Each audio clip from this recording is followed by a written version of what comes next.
Hi friends, ಇವತ್ತೊಂದು recipe ಹೇಳ್ತಾ ಇದ್ದೀನಿ. ಚಪಾತಿ ರೋಲ್. ಮೊದಲಿಗೆ ನಾನಿಲ್ಲಿ ಕ್ಯಾಬೇಜನ್ನು ಹುರ್ಕೊಂಡು ಪಲ್ಯ ಮಾಡ್ಕೊಂಡು ಇಟ್ಕೊಂಡಿದ್ದೀನಿ. ಅದೇ ರೀತಿ ಆಲೂಗಡ್ಡೆ ಪಲ್ಯ ಕೂಡ ಮಾಡ್ಕೊಂಡು ಇಟ್ಕೊಂಡಿದ್ದೀನಿ.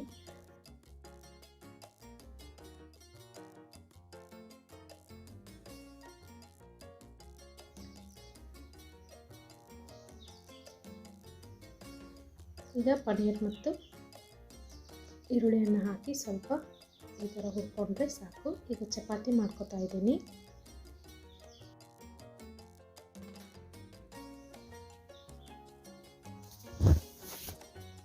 ಅದರ ಮೇಲೆ ಸ್ವಲ್ಪ ಬೆಣ್ಣೆ ಹಚ್ತಾ ಇದ್ದೀನಿ ಫ್ರೆಂಡ್ಸ್. ಸ್ವಲ್ಪ ಸಾಸ್ ಹಾಕ್ತಾ ಇದ್ದೀನಿ. ಈಗ ಮಾಡಿಟ್ಕೊಂಡಿರೋಂಥ ಆಲೂಗಡ್ಡೆ ಪಲ್ಯ ಹಾಕ್ತಾ ಇದ್ದೀನಿ.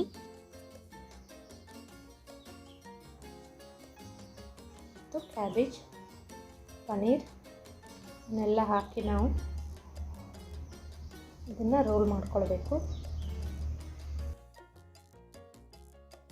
ನಿಮಗಿಷ್ಟ ಆದಂತಹ ವೆಜಿಟೇಬಲ್ಸನ್ನು ಕೂಡ ನೀವು ಹಾಕ್ಕೊಂಡು ಮಾಡ್ಕೊಳ್ಬೋದು.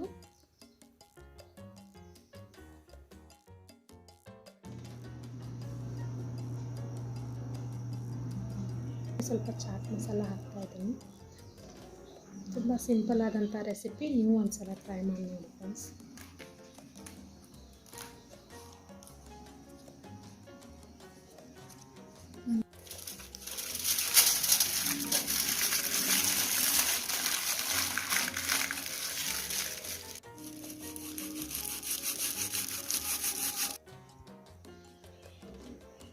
ಈ ರೆಸಿಪಿ ನೀವು ಒಂದ್ಸಲ ಟ್ರೈ ಮಾಡಿ ನೋಡಿ ಫ್ರೆಂಡ್ಸ್. Thank you friends.